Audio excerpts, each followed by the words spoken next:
Hello, and welcome to the Legacy Music Hour. My name is Brent Weinbach. I am Rob F. And you might notice that our theme song is different today. We got a little something special planned. Well, from our theme song episode, our first episode, this was one of the potential tracks, which we didn't use, but we are using it today because we are doing a composer focus on the composer of this track, which is the music to Metroid. Right. And that composer is Hirokazu Tanaka. Hip. Otherwise known as Hip Tanaka, otherwise known as Hiro Tanaka. And for this episode, we're going to look at his work through the Nintendo and Super Nintendo era. The guy's got a large body of work. Yeah, and he was there from the very beginnings, really. He started in 1980 at Nintendo. Could you list some of his titles? Well, most of them. Yeah, well, he started doing. He started with Donkey Kong. I think was the first game he worked on, or one of the first games he worked on. And did sound for, and there wasn't really a lot of video game music at that time. There was just small jingles here and there. There wasn't a lot of continuous looping and stuff. But yeah, he did Donkey Kong. He worked on Mario Brothers. The original Mario Brothers game. Right. And he worked on Donkey Kong 3. He worked on Wild Gunman, Duck Hunt, oh yeah. Hogan's Alley, Urban Champion. A lot of early games for Nintendo. A lot of really early classics. So basically it was him and Koji Kondo was the other well-known Nintendo composer at the time. He did Super Mario Brothers and Legend of Zelda, but really, Hirokazu Tanaka was really there from the beginnings of Nintendo music, and was around for that whole evolution of video game music, where it becomes a lot more, a lot richer as time goes on into the late '80s, and then what it evolved into during the Super Famicom times of the early '90s. Did you know that Hip was involved with the Game Boy camera, and the Game Boy printer? No, I didn't actually. Yeah. Yeah. I don't know if it was his idea, but he was involved in the planning and the implementation. Mm-hmm, yeah. So the guy's very, very old school. Yeah, sure, totally. Yeah. Other games of note: Wrecking Crew, Balloon Fight. He did the music for the Gyrobot, or the robot games, Rob the Robot, Gyromite, and Stack Up. He did, of course, Metroid and Kid Icarus, and those are some of his most well known games. Gumshoe, Famicom Wars, Mother, and Earthbound, the sequel to Mother. Super Mario Land for the Game Boy. He did Golf, Tetris, Dr. Mario, and those are sort of more of his well-known games that you might have heard of. He did some other games too, which we'll get to and we'll talk to. We're going to play some tracks from some of those more well-known games and some of them for the less known games. His resume reads like the game library of the cool kid back in the 80s. These are just classic games. Yeah, really classic. A lot of those, when you look at the covers of those cartridges where they look like they're screenshots from the video game. He did a lot of the sound for those kind of games. So anyway, we're going to start off by playing just a breadth of his work from the more well-known games, and then we're going to go into an interview. We actually got an interview with Hirokazu Tanaka, and we'll be sharing that with you after that. And then after that, we'll kind of get into some other games and kind of do our shows the way we usually do it by taking turns. Well, let's get right to it. Okay, so let's... The first thing we'll start off with is one of these earlier games, and this is for one of the robot games, Rob the Robot. Did you ever have Rob the Robot? No. I think did we talk about Rob the Robot in one of the previous episodes? Yeah, probably, yeah. I have one. Was it based on an actual Rob the Robot toy character, or was it just a game called Rob the Robot? No, you play with a toy. You play with an actual robot that responds to signals from the TV screen, and the robot drops. Well, I have the gyros for Gyromite. It'll drop. There's a contraption that makes it so that the gyros get pushed onto a device that will press different buttons on the controller. Interesting. And so, and I have it. It's kind of a neat item to have. It's not very practical to play with. It's kind of slow. But anyway, we'll start off with playing a track from Gyromite, and this is just the gameplay music from Gyromite for the Nintendo Entertainment System, music composed by our composer focus of the day, Hirokazu Tanaka.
music from Gyromite composer Hirokazu Tanaka. And yeah, this has a very kind of video gamey sound to it, I think. It's like an 8-bit nightclub. That's what I think. Yeah. You know what I mean? It also kind of really fits the robot theme, I feel like. There's sort of there's an industrial sound to it. Not industrial in the sense of the genre industrial music, but it sounds kind of industrial and robotic, I think, kind of, you know? Right. There's that kind of zap sound that's sort of used in the drums, you know? Music from Gyromite. Great way to kick off the show.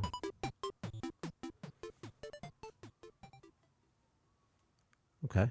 I would like to play a track from Metroid. Mm-hmm. And this track, I believe, is towards the latter part of the game. Yeah, I think you're going to be playing the one from I think it's when you're escaping at the end of the game. Yeah.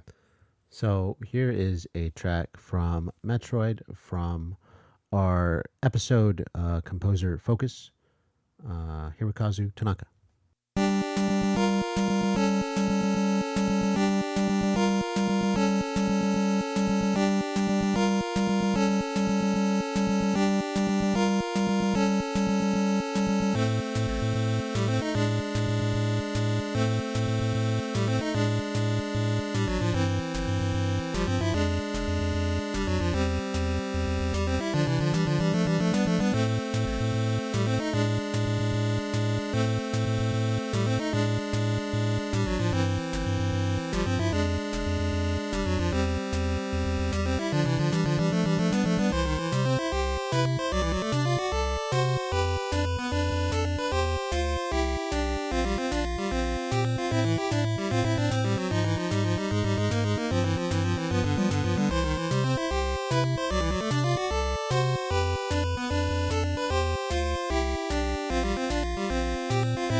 Metroid.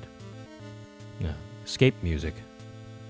And actually, part of this sounds a lot like the music to Kid Icarus. Yeah. Yeah, like this kind of part right there that we just heard. Well, especially when it gets to the really sort of bright sounding part of the piece, it really sounds like Kid Icarus. Kid Icarus is another game that he did. Yeah. This part right here, very Kid Icarus sounding. Hip Tanaka said that he wanted to make a score that made players feel like they were encountering a living organism. And he had no distinction between music and sound effects. Oh, interesting. Yeah, the music to Metroid is actually one of my favorite soundtracks. I remember you had mentioned that in video game history. It's one of my favorites, and yeah, it is an unusual soundtrack, but that's what I like about it. It's just really, it's really different.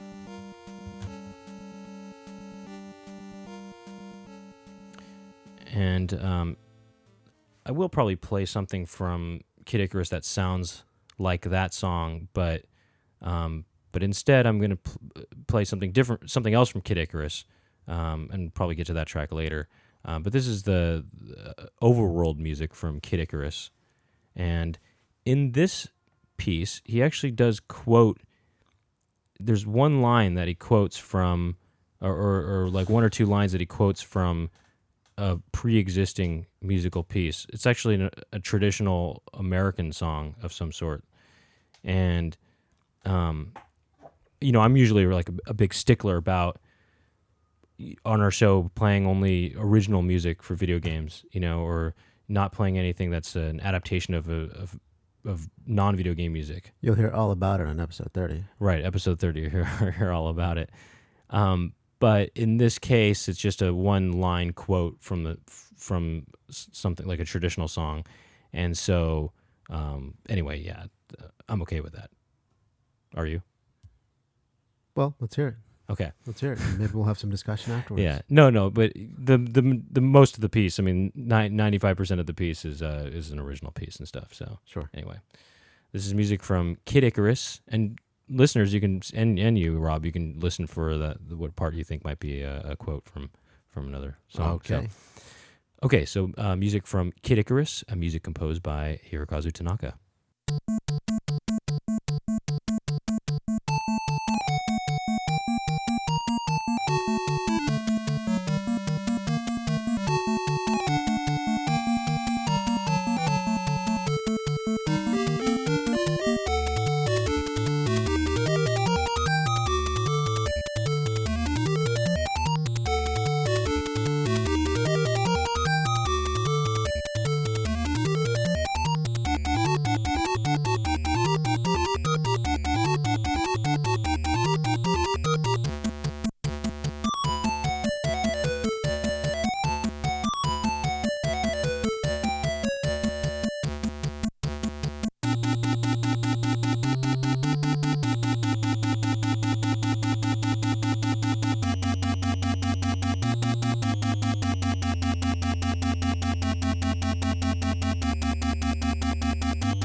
Music from Kid Icarus. This is the overworld music. The second world. That's right. And did you hear that? Did you hear the quote from the traditional song? Well, at the beginning? No. Yeah, at the beginning. This is the beginning right now. That's Lawrence of Arabia, if I've ever heard it. No, yeah, right. You're right. It does kind of sound something like that. Yeah, no. But no, that's not what I was talking about. I know. Yeah. Wasn't that... It's right here. Right here. Here it comes.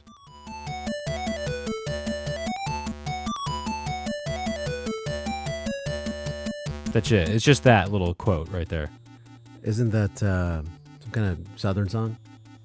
I don't know if it's Southern, but it sounds like some sort of traditional, some kind of colonial sounding. I don't know, something, you know? Oh, no, yeah, you're right. More, it's colonial. Yeah, something like that. Like a Revolutionary War song. Yeah, exactly, yeah. I remember it from cartoons. Oh, yeah? Yeah, they would do that when they would do the Bugs Bunny war theme. Mm-hmm. Yeah. The war-themed episodes. Right. But what I like about this piece is that there's kind of three sections to it. There's this part that has this sort of, this Lawrence of Arabia sounding portion of it, and then there's the second part, which is that traditional sounding part. So like right here, is where. Right. But then this third section, I really like this part a lot. Listen to the bass here.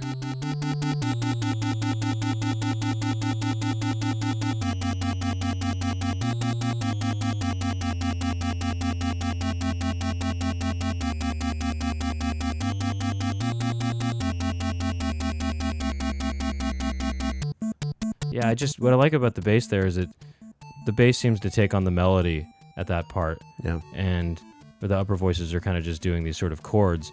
And also, I think this is characteristic of his music, is that there's a lot of really deep sounding bass, like very deep sounding bass sound. And you really hear it in that part of the song. You hear it in Metroid a lot too. But anyway, kind of an experimental piece, I think. You think experimental? Yeah. Well, in that there's these different sections, and there's the quote here,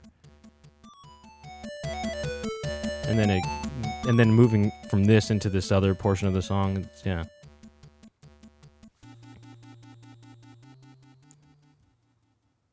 Never played Kid Icarus. Yeah, good game, very good game. Yeah, kind of a sister game to Metroid. Nice. They have a lot of the same production elements. I would like to play a track from Mother right now. Never released in the United States. Famicom only. And but the sequel was released in the United States as Earthbound. So, this track, do you know what this track is? Is this the title track or an introduction piece? That's what it sounds like. Yeah, I think so. Yeah. I'm not sure if it's the title or the introduction. In either case, it's from Hirokazu Tanaka, And here is a track from Mother.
There it is, Mother.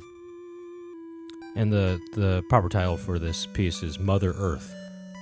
Mother Earth. It's a nice intro. And this soundtrack was also composed by Keiichi Suzuki. So he did the soundtrack with him, but this track in particular was just a Hirokazu Tanaka. This is one of my favorite soundtracks that I listened to while researching for this episode. The Mother. Yeah. Oh yeah.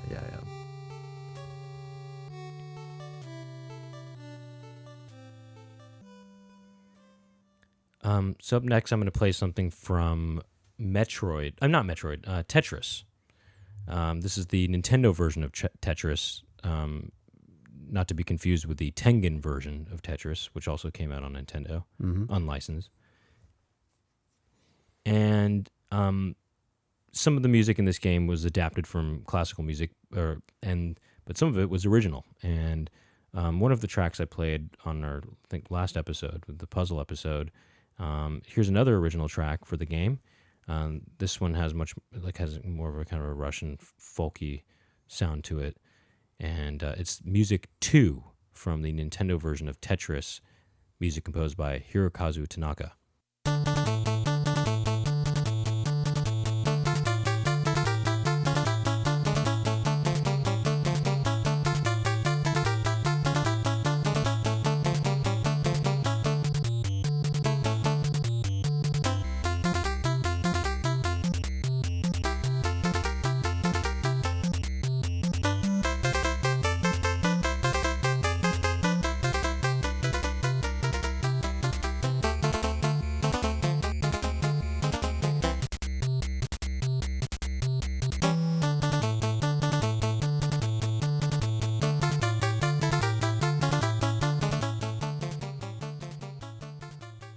Music from Tetris.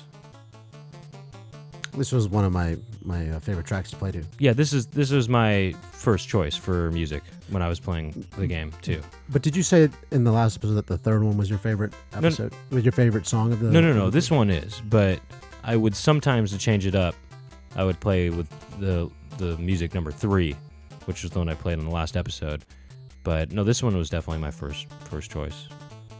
To me, this one was it. Well, I liked the sort of Russian feel to it and sound to it. And it also was, I think a lot of people picked the third one too, so I think that one kind of got played out a lot. Oh, you think so? Yeah. The third one? Yeah. Wow. I think for a lot of people, yeah. But anyway, yeah.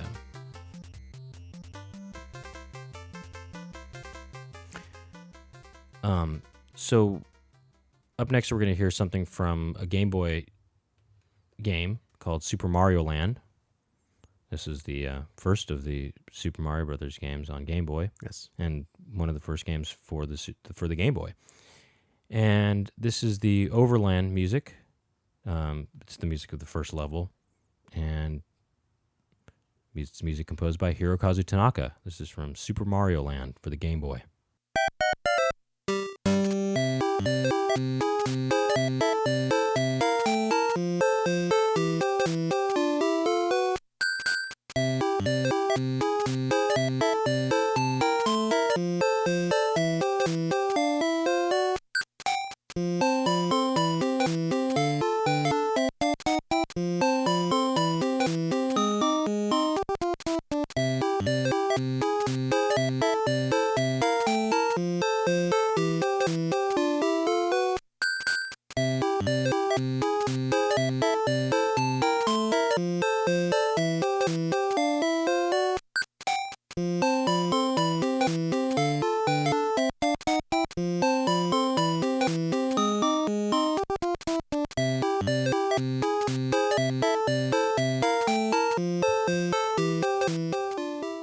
Music from Super Mario Land. We let that one go twice through because it was on the short side. So 2 loops.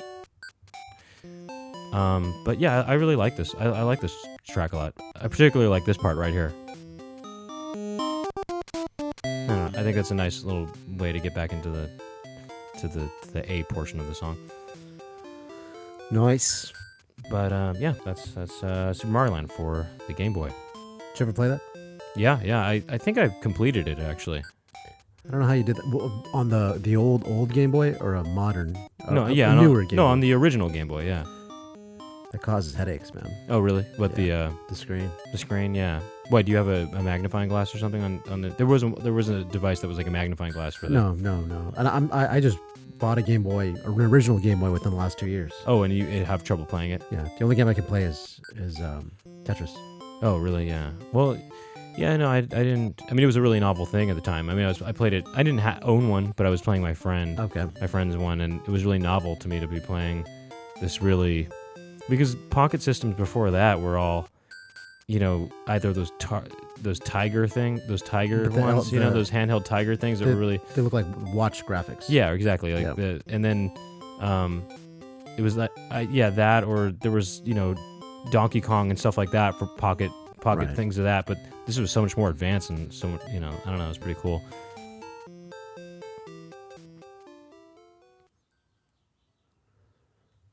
Okay.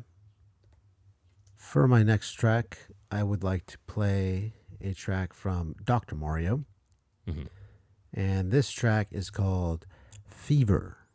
Yeah, you can pick 2 different songs to play with, kind of similar to Tetris, where you can pick 3 different songs to play with, but there's Fever or Chill is the other option. And to me, this sounds a lot like another Mario game. I won't say what it is. I'll say what it is after. Okay. But let's see if the listeners maybe will recognize some similarity. Mm-hmm. Here is Fever from Dr. Mario composer Hirokazu, a.k.a. Hiro Tanaka.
There it is. Fever.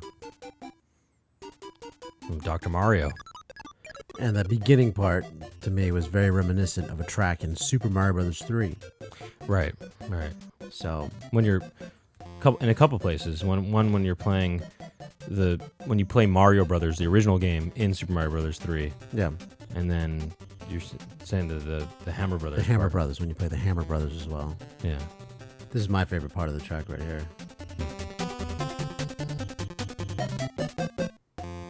I like it when it cuts and then it goes back to that choppy style. Mm-hmm.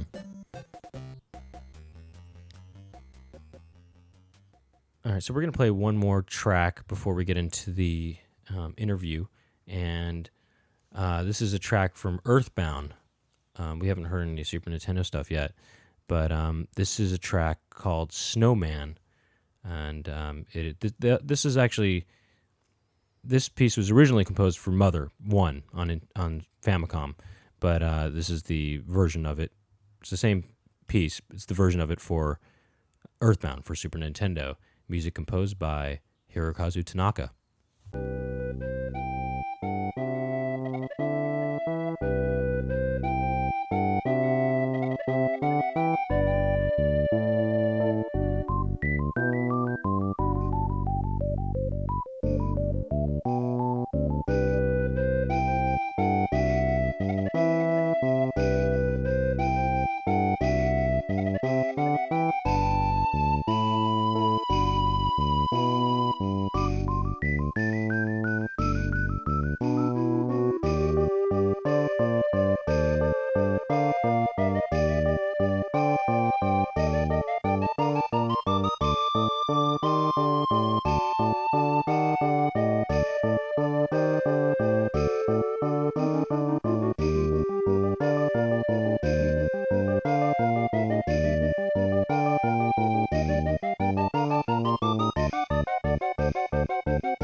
Music from Earthbound for Super Nintendo.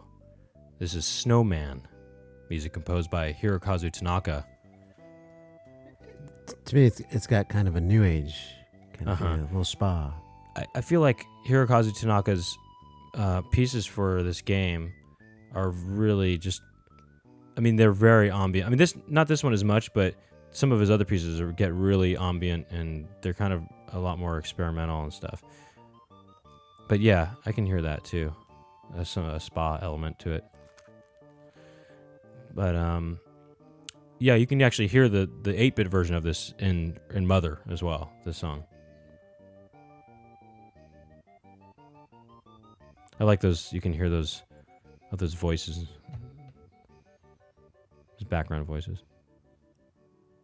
Yeah. A little mystical. Yeah. All right, so I managed to get a hold of Hirokazu Tanaka through email. Yes. And we were corresponding with him through email for a while, and we were actually trying to get him to do a live interview on the show, but just due to him being in Tokyo and also because of the language barrier, it was a little too difficult to do that. We were going to do that through Skype, basically. Right.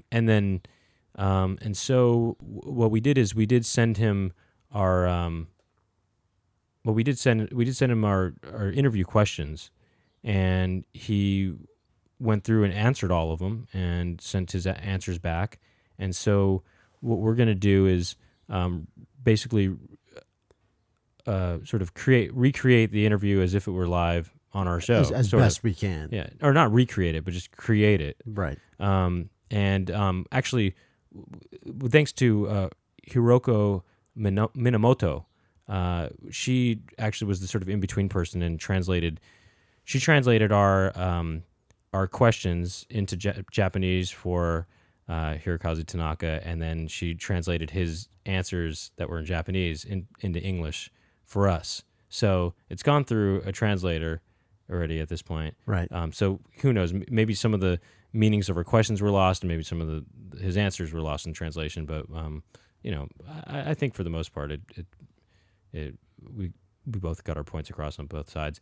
And also, Hiroko Minamoto, by the way, has a podcast of her own. Yes. Called 8-4 Play, and we'll mention more information about that after the interview. But anyway, yeah, thanks to her. And this is our interview with Hirokazu Tanaka. So Rob is going to play the role of Hiro Tanaka. Right. And I'll be the role of me and Rob. Brent, can I just interrupt for a second? Yeah. Can you please call me Hip?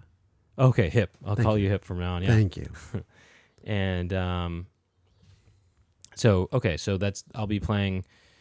So I'll be doing Rob's part and my part, and I'll try to do Rob's voice when I do one of your questions. How are you going to do my voice? How do you think I sound? You kind of sound like this a little bit, kind of like this, right? Hey, this is Rob F. Right? You sound like maybe mobster number 3 or 4 in one of those mobster movies. I'll make him an offer he can't refuse. This is Rob F. making you an offer you can't refuse. Well, ask a question now. Say an 8-bit related question. So what's your favorite thing about 8-bit? This is Rob F. asking you. Do you think that sounds like you? I don't actually think it sounds like you, but that's good. I like that interpretation. But I may not do your voice. So it's up to you. Whatever you're feeling. I'll see. Yeah, I'll see. You know what? If you're in the moment, then please go with it. Right. I'll try. Okay. Okay. Anyway, so this is our interview with Hirokazu Tanaka. So, okay. So thank you for being on the show. Hey, I do what I can. I think you guys are doing a great thing with your podcast. By the way, we're gonna post this interview in text form on our website, legacymusichour.com, so that you guys don't have to deal with us, doing this. And you could just read it for yourself. All right. Anyway, right. Speaking specifically about your music from the 8-bit and 16-bit era, how would you describe your overall style? What are some defining characteristics of a Hirokazu Tanaka piece? Are there certain themes and compositional ideas that you were particularly interested in? First, I should note that I do not have a particular, quote, style, unquote, of my own. The, quote, game, unquote, comes before that. As the man in charge of sound, what should I do to make the game more exciting than it'd otherwise be? What sort of ideas can I come up with to accomplish this? I've always worked under the idea that these are the most important things to worry about, and that hasn't changed to this day. I've also treated as important the concept of, quote, sound without sound, unquote, the certain type of feeling or mood that can be created within someone playing a game. How can we create this feeling, and how can we make it seem like a novel experience to gamers? It's a question of the entire sound package, not one where you're dividing your attention between music, sound effects, and natural sounds. If gamers feel that there's a unique Hirokazu Tanaka style, I think it's because of that approach I take to games. I don't think about music or my own style. Instead, as a member of the game team, I focus on thinking about making the game more fun. I tend to prefer dramatic RPGs with complex story backdrops over simple action/puzzle games because they allow a wider variety of approaches and ideas to be implemented. So I just want to pause the interview real quick and just comment on that. It's interesting to me that he doesn't think of himself having a style, because to me, when I hear his music, I think there is very much a distinct style. I don't know about you, Rob. That sounds very humble, I mean. Yeah. No, it's obviously, yeah. It sounds very humble, yeah. I just, I think there's a lot of characteristics like that deep bass sound you hear in a lot of his pieces. Yeah. And also a lot of the earlier music for, some of those early Nintendo games have a very sort of industrial sort of sound. Like I said, not industrial in terms of the genre, but industrial. Just there's a kind of a robotic kind of sound to it, like you hear that kind of zap sound in some of those early tracks and stuff. And I also kind of feel like more than other video game composers, he plays with dissonance a lot more, and there's a lot of that. I just think what do you mean he plays with dissonance? Well, you just hear a lot of stuff isn't as harmonious as other video game, or it's not as. It seems like it takes a different approach to it. I mean, it seems very just unique in that you hear a lot of sometimes he uses sort of atonal sort of sounding melodies and stuff sometimes, and also I just think his stuff overall is just much more kind of experimental. There's just he's sort of playing with the structure a little bit more and stuff. And I don't know if that comes from being in it so long. But if you listen to just other other composers that we played on the show, it's just their stuff is a lot more poppy and stuff. And I think his stuff is really melodic and catchy, but it's a lot more. It's not as poppy, I think. Right. I think that's something that's kind of characteristic of his style in all his games and stuff. So I think it's kind of interesting that he kind of was thinking that he didn't, like it was more the game that would sort of dictate the style and less his own personal style that's on the game. I think. Anyway, all right, It'd be great to be on his team. He says he's working on these teams, and it's definitely a team effort. You get that vibe. Mm-hmm. Yeah. So you okay? So I'm going to unpause the pause button and resume the interview. Hold on, let me get back into hit mode. Okay. All right, so you've said in the past that even though tools were created to make game music programming easier, you continued to program in assembly, and that gave your music a unique quality. Can you describe that quality? That is, what about programming in assembly made your music different? It was really just an effort to create a sort of sound that only I could be capable of. For example, if you want to change the music depending on what's happening in the game, you'd normally have to get the game programmer's help for that. But I handled it all by myself. There's a game for the Famicom Disk System called Night Move. That's the Tetris author's second game. But the way that title's sound package works wouldn't have been possible unless I was doing the programming. I still like how that worked out. And just to pause the interview again, I wish that we could get a hold. I couldn't. I tried to find the music to Night Move, I couldn't. I mean, there was a file that I found that was a file that could have potentially worked, but it didn't work. And I think it's because the Famicom Disk System had an extra sound channel, and that's probably not compatible with the sound programs that we use to play these files. So unfortunately, we don't have an example. I couldn't find anything on YouTube either. So unfortunately, we don't have an example of that music. But I would have been curious to hear it now. Yeah. All right, unpause. Video game music composers are usually influenced by earlier game composers. For example, Yuzo Koshiro says he was influenced by Miki Higishino. But because you started composing game music so early on in the timeline of video game music, there wasn't any prior video game music to influence you. So what did influence you? I haven't been influenced by other game music composers. Just like anyone who enjoys regular music, I've been influenced by many standard genres. Rock, techno, classical, folk music, hip-hop, R&B, reggae, and so on. Considering that you started programming sound in 1980, does that make you one of the first video game composers in history? Who are some of the other pioneers? As one of the first game composers, can you describe how video game sound effects evolved into musical pieces? I doubt I'd be the very first composer in video game history.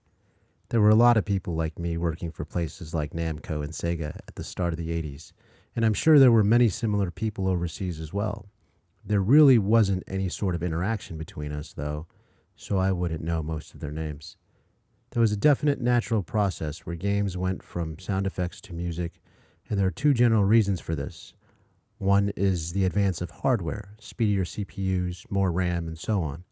More important, though, is the improvement in graphics and more complex types of gameplay that this new hardware gave us. That created a natural demand for more variety to the audio side of things as well. Can you talk about the transition between Famicom and Super Famicom and how that influenced your composing? With the Super Famicom, you had double the amount of voices and the ability to sample and use your own sounds, albeit not at a very high quality if you wanted to fill it all in. I think it really expanded the amount of expressiveness possible in music. I don't think, though, that the improved hardware specs and extra voices improved the essence of the game music in and of itself, however. How did you get the nickname Hip? That just sort of came out of nowhere and stuck. In the 80s and early 90s. No, I'm not going to do your voice. I kind of like it. Really? Yeah. In the 80s and early 90s, what game composers did you admire?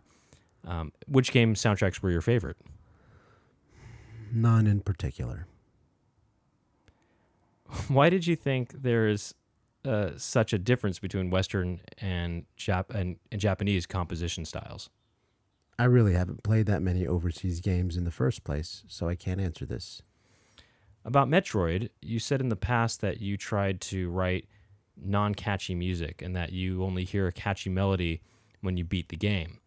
Personally, I think the music to Metroid is catchy all the way through the whole game. It's one of my favorite soundtracks of all time. Can you explain what you meant by the music being non-catchy? What's not catchy about it?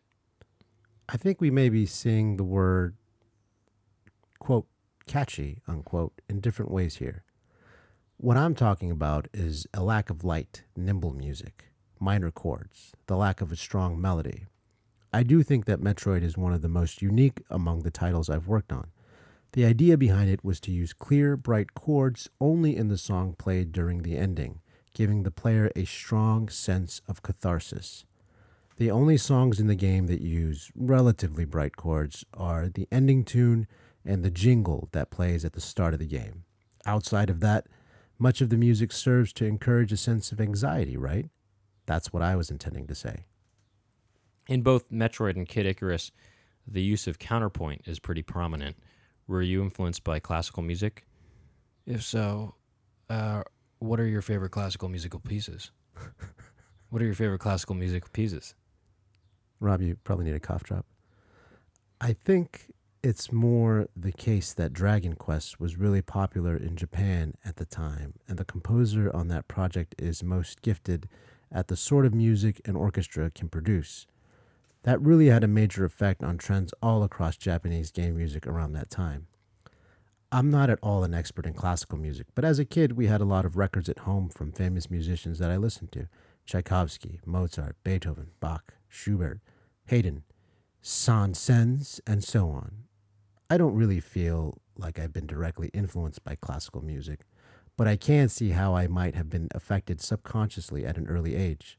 We're talking the age of 8 and younger here.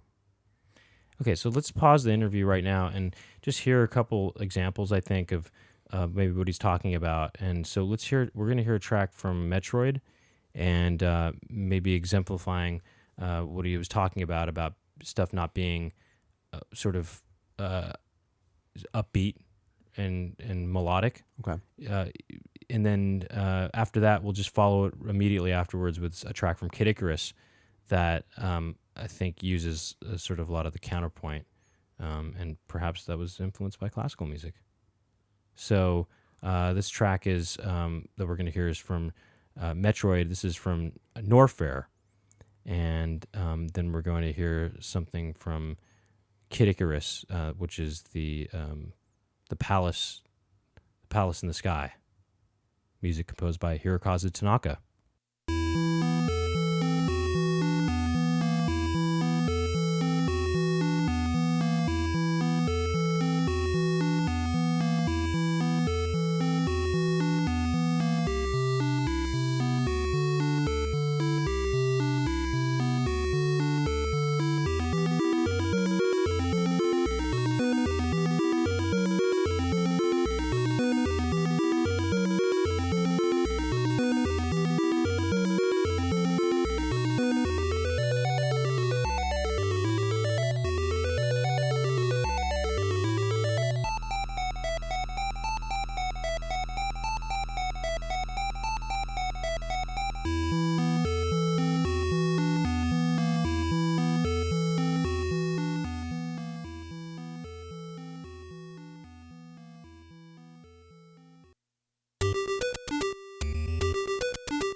Can you describe your process when composing?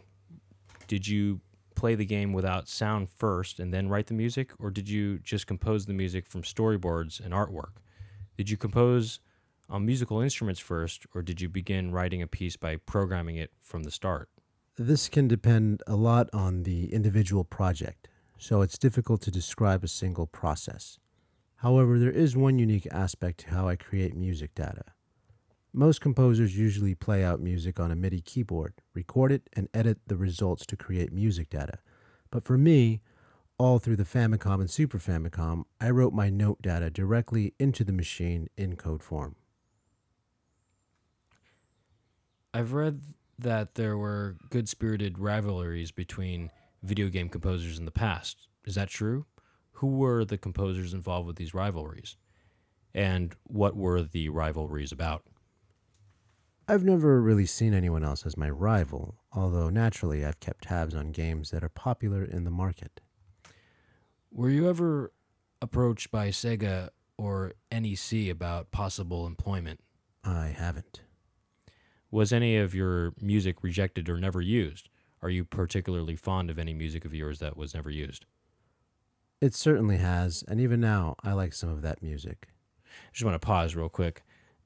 Some of these questions, I wish, if they were a live interview, would have had follow-up questions and stuff, and I just would have liked to have known an example of one of those, or one of the games that, he composed for that there was, I'm just wondering if there's, some really cool tracks for Metroid, for example, that we've never heard because they were never used in the game. Yeah. Or, for our Mother Sure. or Kid Icarus, any of these games. Anyway, unpausing. Sometimes game composers were credited with aliases instead of using their full names. Why was that? I suppose it's because the composers themselves like using names like that. Do you play video games? Do you prefer older games to newer games? What are your favorite games to play? I don't play many games these days, but since I'm in a Pokemon outfit, I still play the Pokemon games and Nintendo's lineup in general.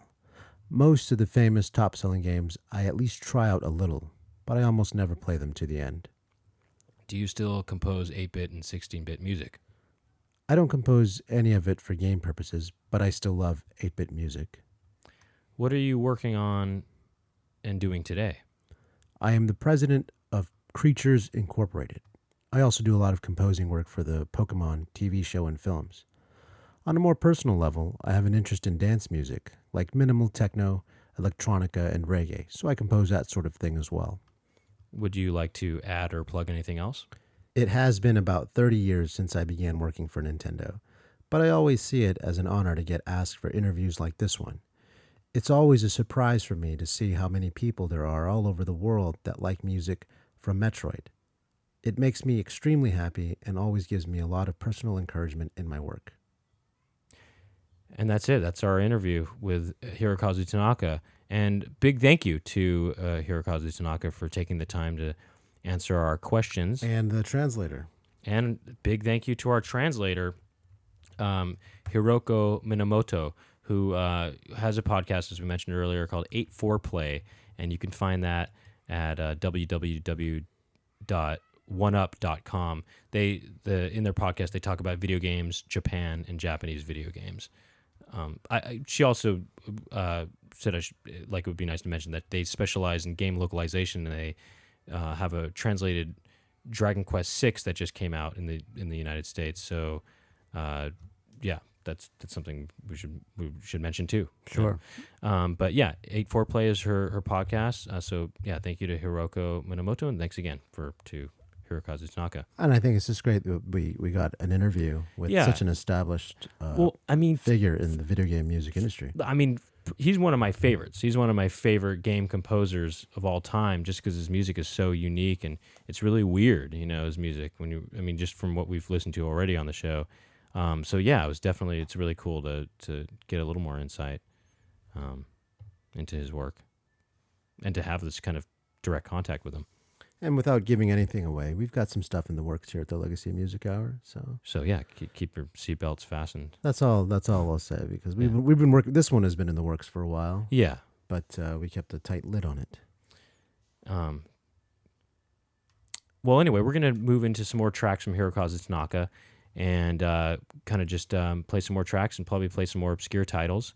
And so I think, why don't you just go ahead and start this next set of songs off? That sounds good to me. I would like to play a track from Famicom Wars. Okay, Famicom Wars. Let's do that. Yeah. This track, of course, is composer Hirokazu Tanaka. I'm not sure where it is because I've never played the game. Right. Japanese only release. So here it is, track from Famicom Wars.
Famicom Wars.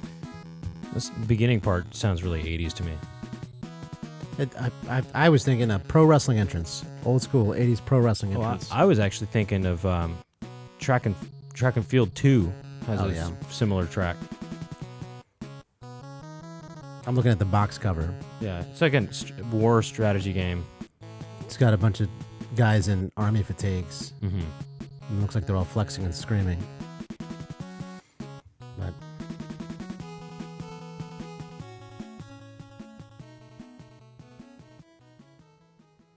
Famicom Wars. I'm gonna play something from Mother. This is my favorite track from Mother, the Mother soundtrack, and it's called Magikant. This is music composed by Hirokazu Tanaka, our composer focus.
Music from Mother for the Famicom.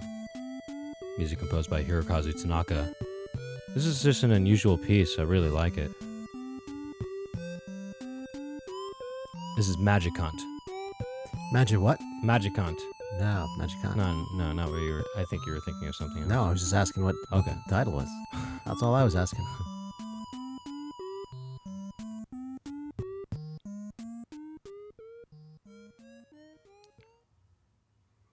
I would like to play a track from Balloon Fight. Mm-hmm. This is, I believe I think it's the gameplay music. Yeah, gameplay music. Here it is. Balloon Fight, composer Hirokazu Tanaka.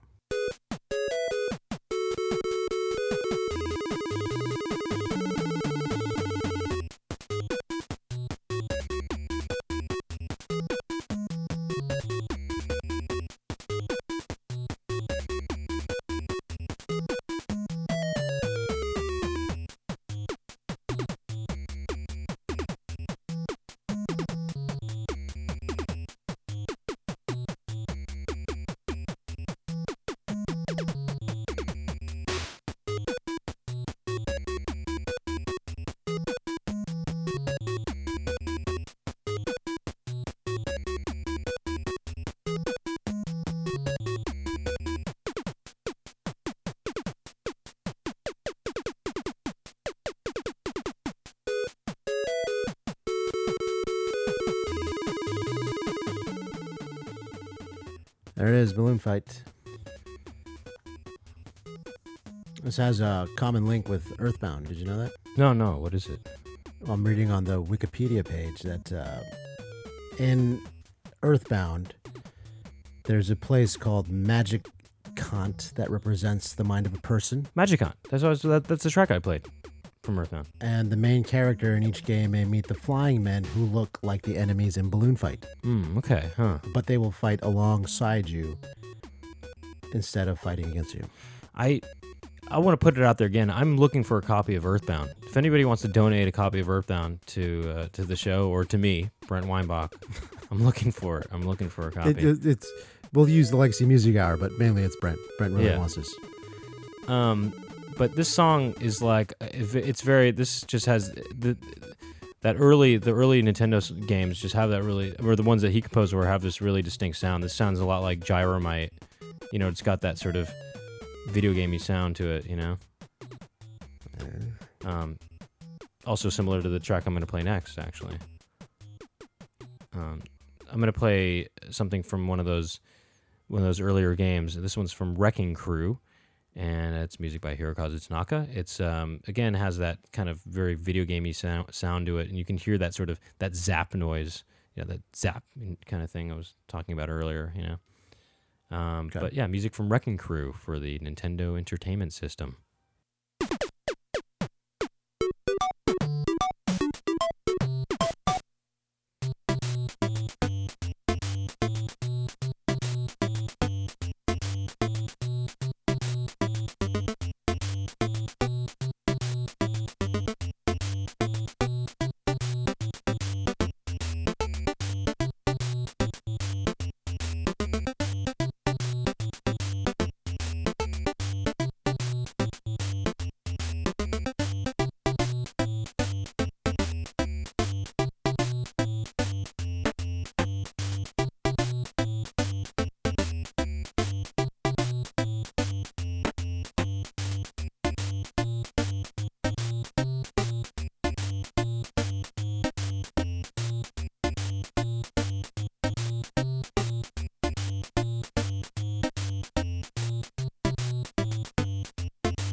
Music from Wrecking Crew. A little more on the jazzy side.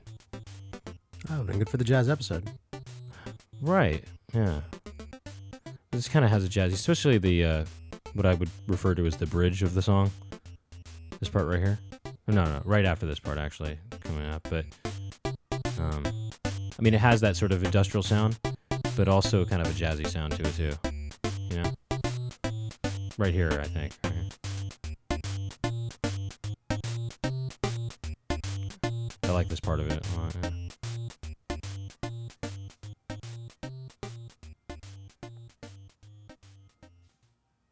As we move forward, I'm going to play a very well-known track right now. Very well-known. From Duck Hunt. Oh, okay. Yeah. This is very, very quick, but that's what she said. I would like to play a track from Duck Hunt, and I think everyone will recognize this composer, Hirokazu Tanaka.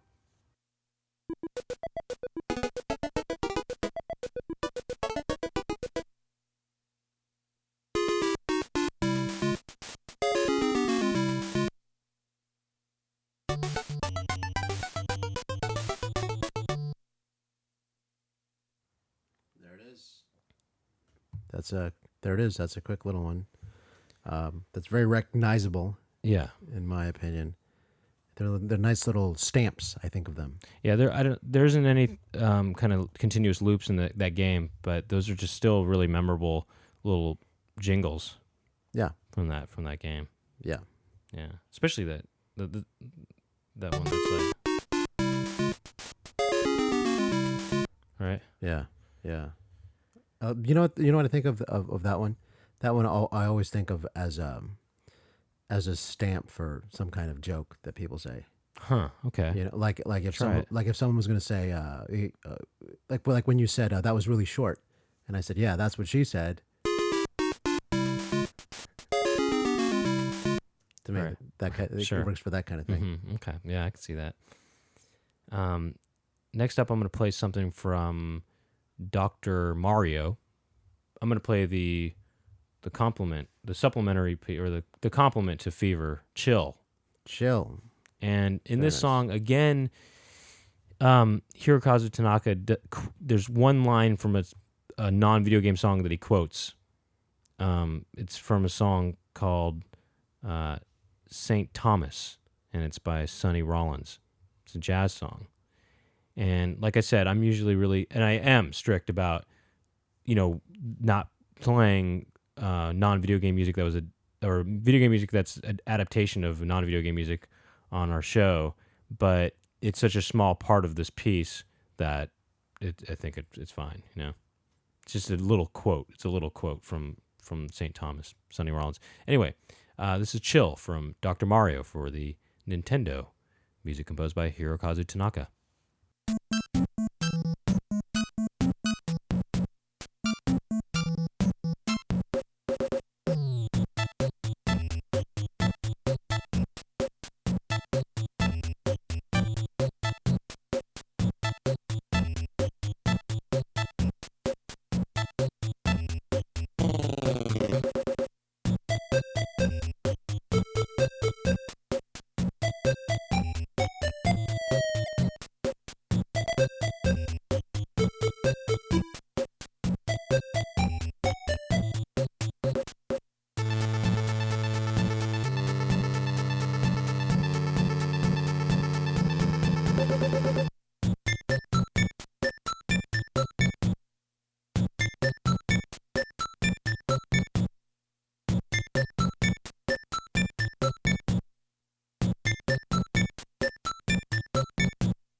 Music from Dr. Mario. This is Chill.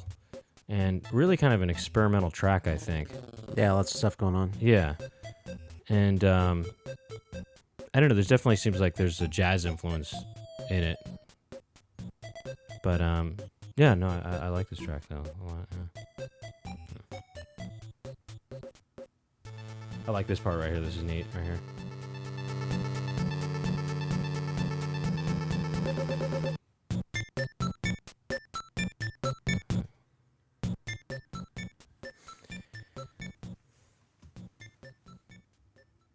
I'm going to play another track from Mother. Mm-hmm. A lot of great tracks in that game. This one is called Humoresque of a Little Dog. Hip Tanaka.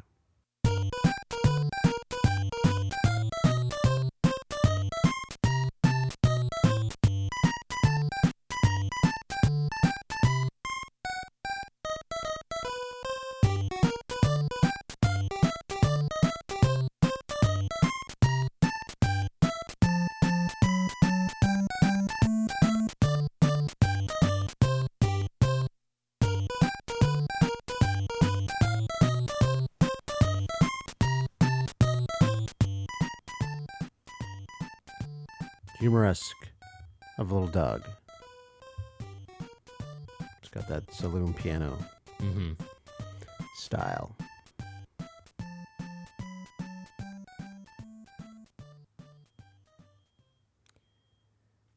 Okay, I'm going to play something from the game Stack Up, which is the other robot game. There's only 2 games that came out for Nintendo. This is from Stack Up, and yeah, it's another one of the Rob the Robot games. Stack Up for Nintendo Entertainment System.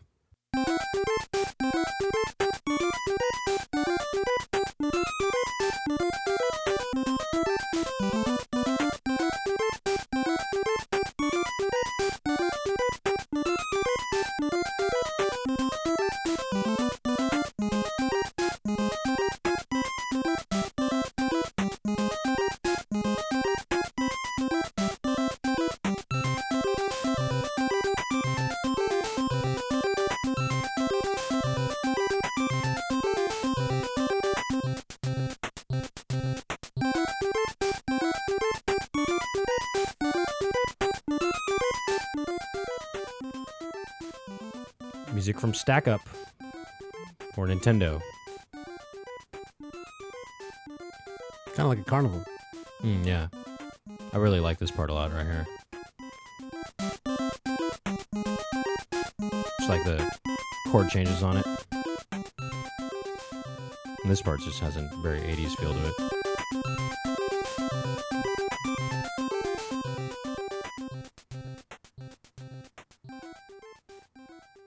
I have a track from Balloon Kid.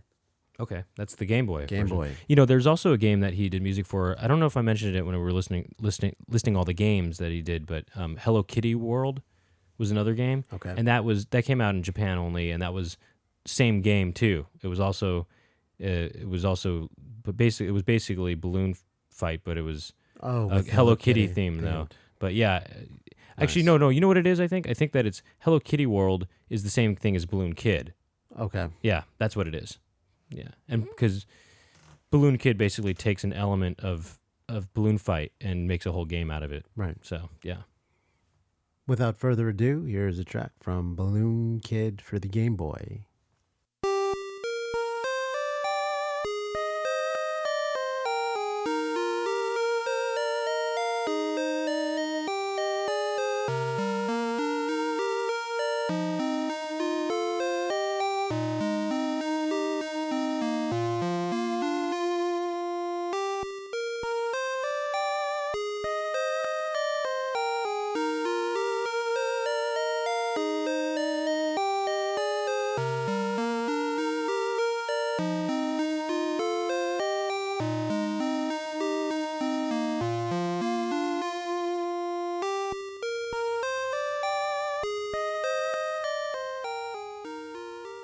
A little something from Balloon Kid.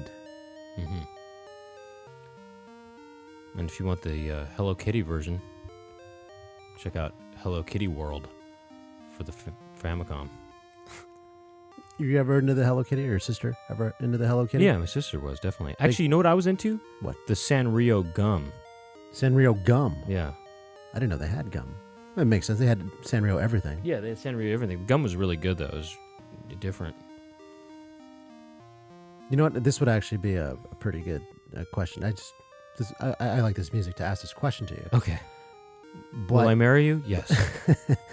Just as hypothetical. Just imagine that Hip Tanaka had been contracted, or he got bought out by Sega.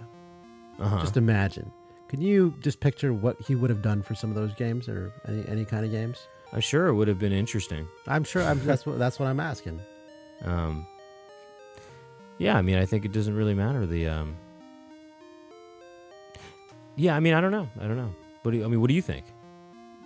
I think it would have changed the way I think of a lot of games, or the way a lot of people remember Sega games. Well, I mean, you know, the soundtrack to Super Ghouls and Ghosts, I mean, not Super Ghouls and Ghosts, but just Ghouls and Ghosts for Genesis, that's pretty kind of experimental, and I think it's kind of in the vein of something that Hirokazu Tanaka would have done, I think.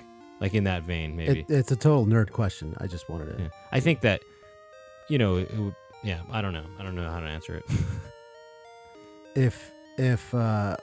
Oh, yeah, here's another nerd question for you. If Hip Tanaka and Koji Kondo got in a fight, who do you think would win? I mean, Kondo. Kondo. Well, I mean, I don't know. I don't know what he looks like. It's just a stupid question. Hirokazu Tanaka, I mean, musically? Yeah. I think I like Hirokazu Tanaka's music more. A battle of the styles. Like a battle of the bands. Right. I mean, I think for originality and innovation, Hirokazu Tanaka would probably take the fight, probably. Right? I don't know. It's a close one. It'd be a close one. It would be a bloody duel. No, I mean Koji Kondo he's got his own thing too. He's really good. Also, he's definitely one of the best. Okay. Oh, they're good for different reasons. How about that as an answer? They would win. They would win. They both would win for different reasons. You know who would be the big winner? You. The audience. Yeah. Yeah. All right. So I'm gonna play a track that's he didn't compose this next track that I'm gonna play, but he was the musical supervisor for this game. He was the musical supervisor for a couple games, Mario Paint and Snoopy Concert. Mario Paint's not really a game, but Mario Paint and Snoopy Concert. Snoopy Concert only came out in Japan for the Super Famicom, and Mario Paint did come out in the United States. I actually have it. And so he didn't do the music for these games, didn't compose the music, but he did direct the music. And so I'm going to play something from Mario Paint.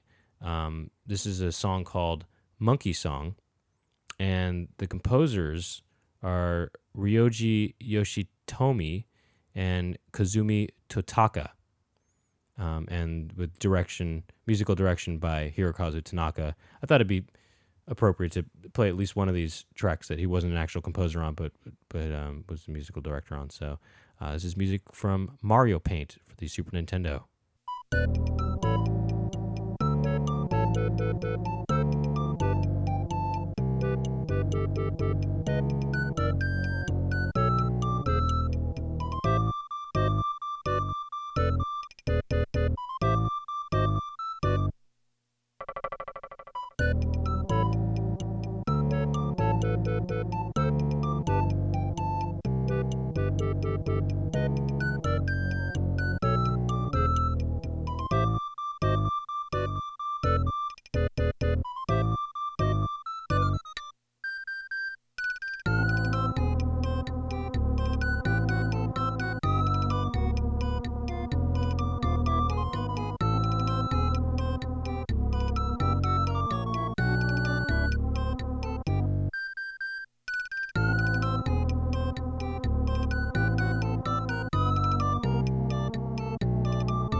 Music from Mario Paint. Composers Kazumi Totaka and Ryoji Yoshitomi. Musical direction by Hirokazu Tanaka. You were right. I do like this track. Yeah, it's good. I think it's a good one. Very catchy and very yeah. I mean, it's obviously. I don't think it has that Hirokazu Tanaka sound as much. Right. Although that background voice, if you can hear it, that sort of, it almost sounds like a fly buzzing or something. Okay. I feel like that's something he would have used or something, you know? Seems like to me, it sounds like a blend of tango and mambo and samba. Mm-hmm. There's a little bit of salsa. Some salsa in there. A little bit. Anyway. I like this part right here, actually.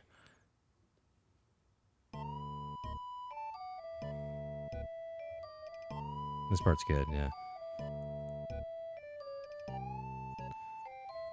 Like that. Yeah, there's kind of like a bending of pitch there.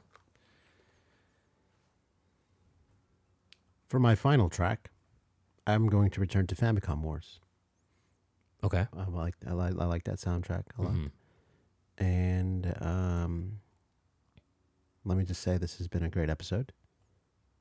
And I would like to close out my track, my set, with this track. Composer Hip Tanaka.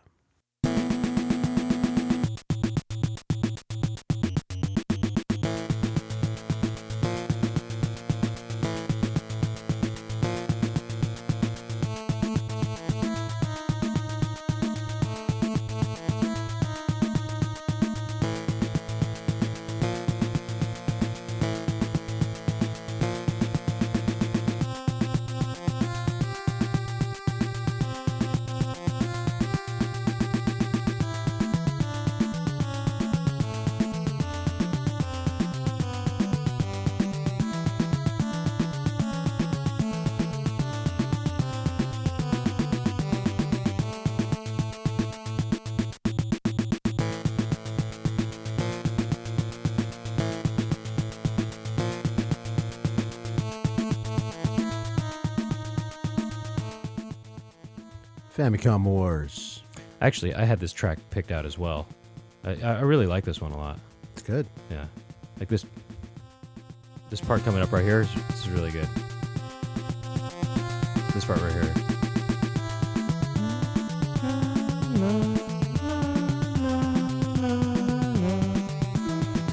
Listen to the bass.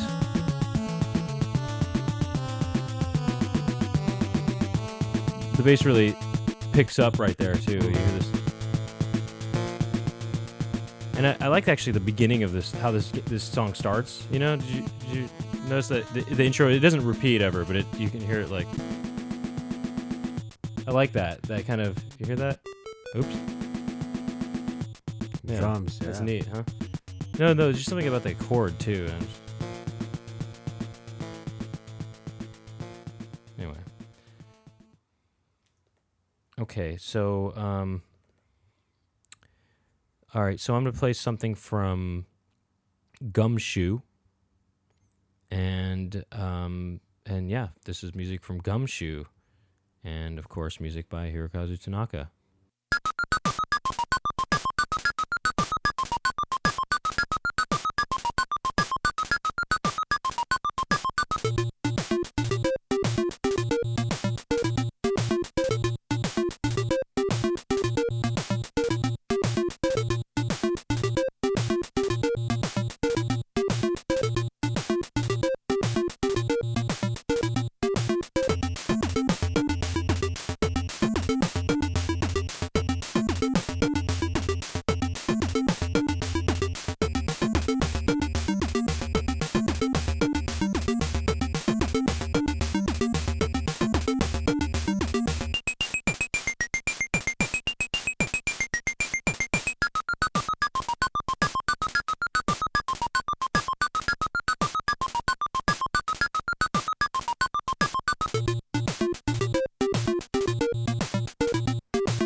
Music from Gumshoe, and yeah, obviously you can tell there's a lot of similarity to those other earlier games. I really like this part right here. Sort of picks up right here, and then this part. Yeah, that's good. Excellent. But it's interesting that a lot of these games really just sound like his music. Definitely, you know, all these earlier Nintendo games. It's that hip style. Yeah. It's that zap sound, that zip, zip, kind of. All right. Well, that's pretty much the end of our show. Our focus on Hirokazu Tanaka, I think one of the first game music composers in video games. Contrary to what he has said himself on the topic. Right. Yeah, it's, a lot of work in the Nintendo era, and I think a really distinctive style, I think if anything, I think people have been able to hear that there is definitely a unique Hirokazu Tanaka style. Sure. Especially with those early games, but even with the later stuff too, there's always something really unique, and there's something just,